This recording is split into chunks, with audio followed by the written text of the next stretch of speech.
रविवार को भारत की स्वर कोकिला भारत रत्न लता मंगेशकर का निधन हो गया। उनके निधन के साथ ही पूरे देश में शोक की लहर दौड़ गई। तमाम राजनीतिज्ञों, फिल्मी हस्तियों, कलाकारों, बुद्धिजीवियों और देश की जनता ने अपनी शोक संवेदनाएं व्यक्त की।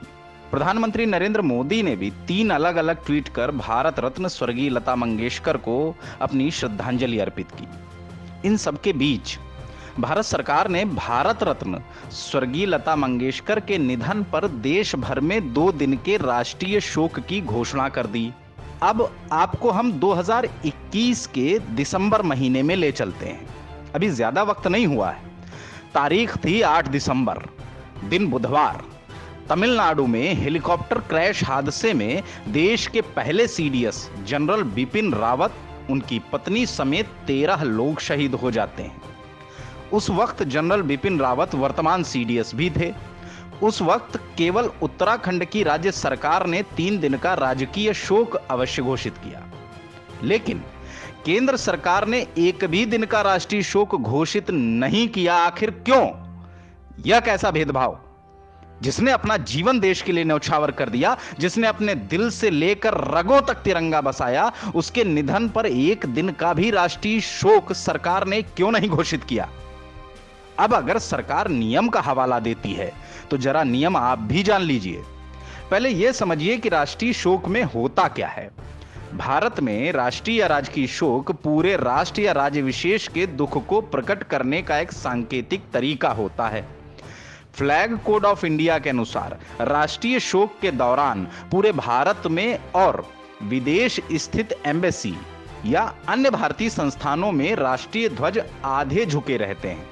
इसके अलावा कोई औपचारिक और सरकारी आयोजन नहीं किया जाता है। समारोहों और आधिकारिक मनोरंजन पर भी प्रतिबंध रहता है। अब एक और बात जान लीजिए।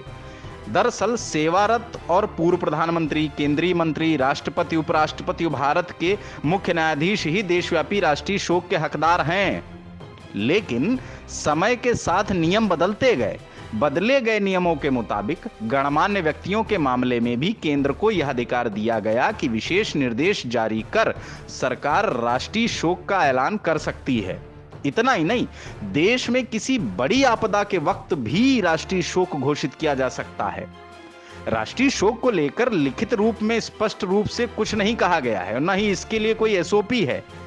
इसलिए यह सरकार के विशेषाधिकार पर है कि वह किसके निधन को राष्ट्रीय शोक की कैटेगरी में रखती है और देशव्यापी राष्ट्रीय शोक की घोषणा करती है। अब प्रश्न यह उठता है, क्या जनरल बिपिन रावत की निधन पर भारत सरकार ने राष्ट्रीय शोक घोषित क्यों नहीं किया? आखिर केंद्र सरकार की यह कौन सी मंशा है? यह तो सरकार का विवेकाधिकार था।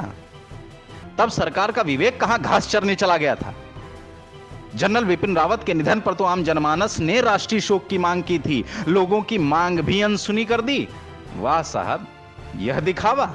स्वर्गीय लता मंगेशकर जी के निधन पर राष्ट्रीय शोक की घोषणा आने में कोई देर नहीं लगी, जबकि शहीद सीडीएस जनरल बिपिन रावत की आत्मा आज भी सोच रही होगी, जिस मुल्क पर सब कुर्बान कर दिया, जहां के बाशिंदों ने मेरी मौत की खबर सुनी तो कई घरों में चूल्हे नहीं जले, लोगों ने मेरी तस्वीर को सराखों पर रखा, लेकिन सियासत की नजर में मैं सिर्फ एक सिपाही था जो जिया भी देश के लिए और शहीद भी हुआ तो देश के लिए। इस वीडियो पर आप लोग अपनी राय जरूर दें। वीडियो अच्छा लगा हो तो शेयर अवश्य करें।